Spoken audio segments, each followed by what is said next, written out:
ఇక్కడ వచ్చేసి గోకరకాయ ఆలుగడ్డ కర్రీ అయితే చేశాను. సింపుల్గా చేసుకోవచ్చండి, ఏ మసాలాలు లేకుండా ఉప్పు కారం మన పసుపు వేసుకొని సూపర్గా టేస్టీగా చేసుకోవచ్చు. ఏ మసాలాలు అయితే వేయొద్దండి, చాలా టేస్టీగా అవుతుంది. కానీ కొబ్బరి పొడి అయితే వేసి అయితే చేశాను, సూపర్ ఉంటుంది. ఈ ప్రాసెస్ ఎలా ఉందో చూసేద్దామా. హాయ్ అండి, ఇక్కడ వచ్చేసేమో గోరుచిక్కుడుకాయ ఆలుగడ్డ కర్రీ అయితే చేస్తున్నాను. ఇది చాలా టేస్టీగా ఉంటుంది. చపాతీలు ఎంబడైనా అన్నం ఎంబడైనా సూపర్ ఉంటుందండి. కొబ్బరి పొడి అయితే వేసి చేస్తున్నాను. చూడండి, ఫుల్ వీడియో చూడండి ఎలా చేశానో. నా ఛానల్ ఫస్ట్ టైం చూస్తున్నట్లయితే లైక్ సబ్స్క్రైబ్ చేయండి, సపోర్ట్ చేయండి. ఇక్కడ వచ్చేసి అయితే నేనైతే బగోనాలు అయితే నూనె అయితే వేసుకున్నాను. సన్నగా ఆనియన్ తరిగి వేసుకుంటున్నాను. నేనైతే ఒక పెద్ద ఆనియన్ అయితే తీసుకున్నానండి, సన్నగా తరిగి వేసుకున్నాను. ఆనియన్ మంచిగా బ్రౌన్ కలర్లో అయితే వచ్చేయాలా.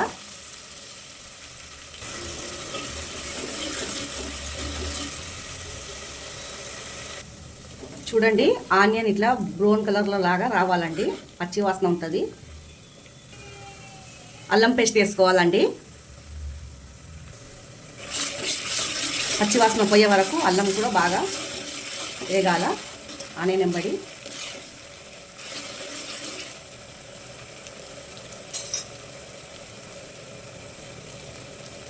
తర్వాత మనకు రుచికి సరిపోయేంత కారం వేసుకోవాలా, పసుపు వేసుకోవాలండి.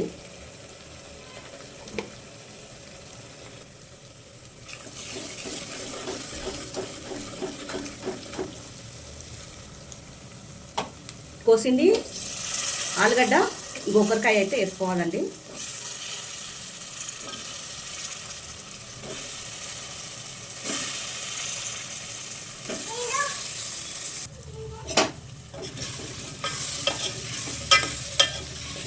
ఇది బాగా వేపుకోవాలండి, ఒక 5 నిమిషాలు.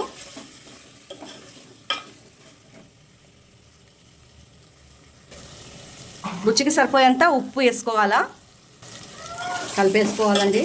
ఉప్పు పట్టే వరకు ఉప్పు కారం దీనికి జరసేపు వేగాల. తర్వాత టమాటాలు వేసుకోవాలండి.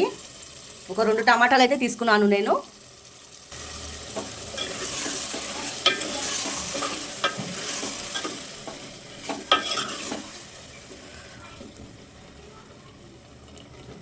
టమాటాలు కొద్దిగా మాగినాక నీళ్ళైతే పోసుకుంటున్నాను.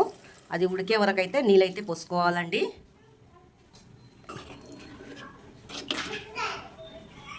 ఇది కొద్దిగా ఉడికాక అప్పుడు కొబ్బరి పొడి వేసుకోవాలండి.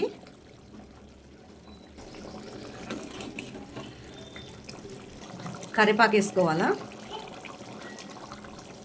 చూడండి, ఉడికిపోతుంది బాగా.